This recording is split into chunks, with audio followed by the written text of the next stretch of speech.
Jamestown Regional Airport's move from Delta Airlines to Great Lakes Aviation has caused a sudden rise in ticket prices.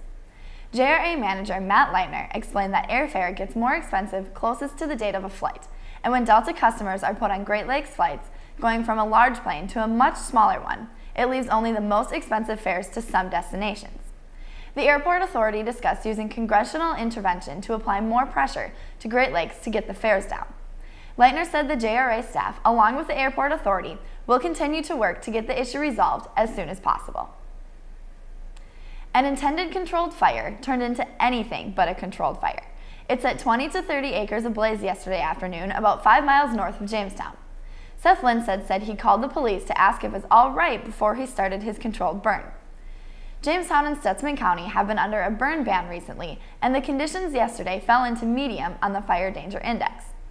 Stutsman County Emergency Manager Jerry Bergquist said the ban is only in effect if the conditions are deemed so by the National Weather Service.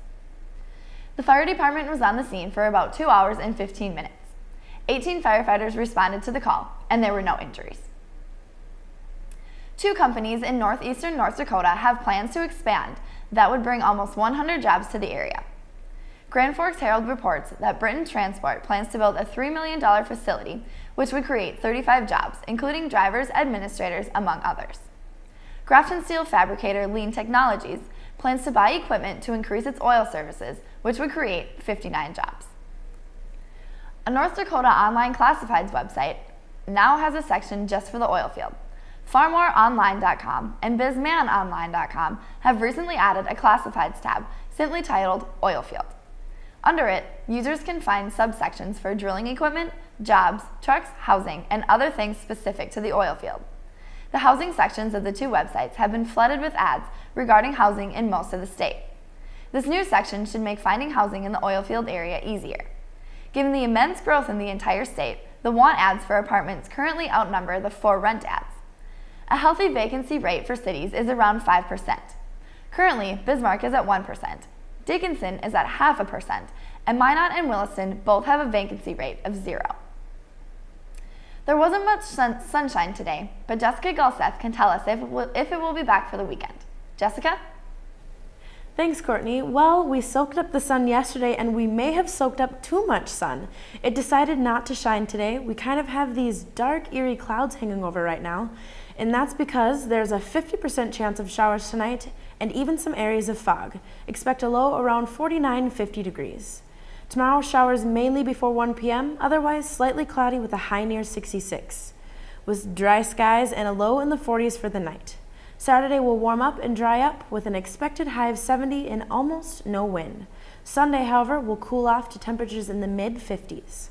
Looking at next week, Monday and Tuesday, showers showing signs of showers once again, but it looks like we'll still be seeing warm temperatures. That's all for today. Now back to you, Courtney. Thanks, Jessica. It's happening all across the country. Sky-high gas prices.